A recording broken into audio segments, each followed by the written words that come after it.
state law, whether it's through us or the state legislature, more protective of children's privacy than the federal government requires? Can't we do better than they do? Can't we offer more protection, more flexibility for the parents? And one thing that I had asked about was a copy of the ACT contract, and I'm concerned about it. Remember, we had the discussion about engage, and that is one of the 30-minute assessments that the children can do through ACT. It's not mandated. It's not part of the mandated suite of, whatever you want to call it, package of assessments that the state school board majority voted for.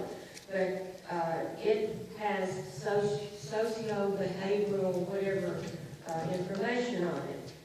And if a local school opts to offer that or utilize it, then that data will be collected and ACT will have it. And the head of ACT, I didn't have a photocopier with me, so I had to take notes. I mean, I didn't have a copy machine.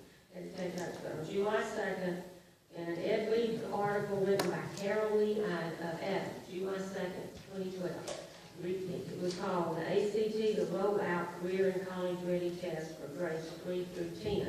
That was before it was finalized and became ACT Aspire. Mr. Erickson said that the ACT suite would fill a niche as the first digital longitudinal complete assessment to connect student performance across the grades, blah, blah, blah.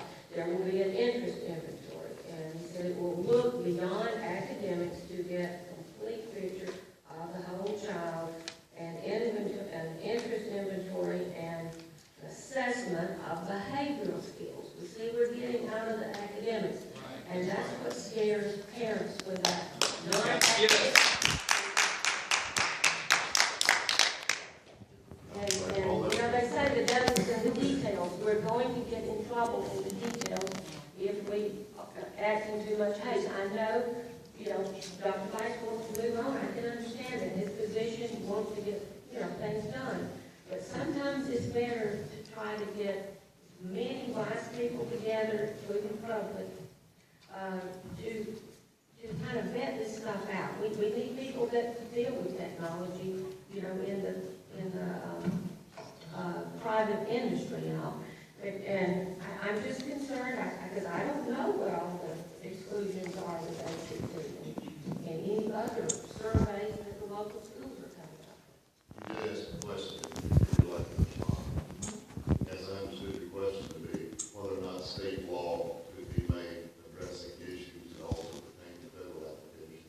And clearly it can. State legislature has tremendous authority for your representatives to pass laws that are applicable within the boundaries of our state.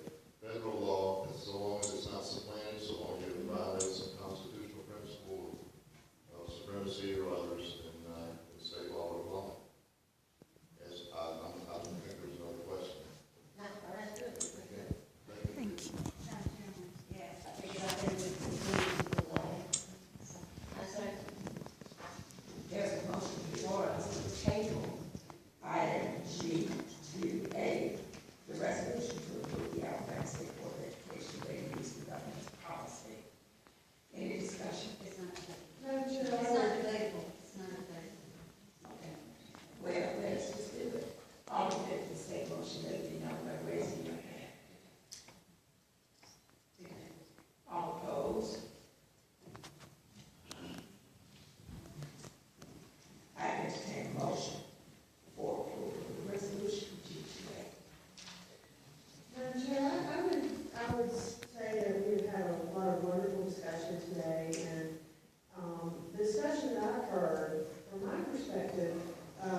Something with the whole back in city.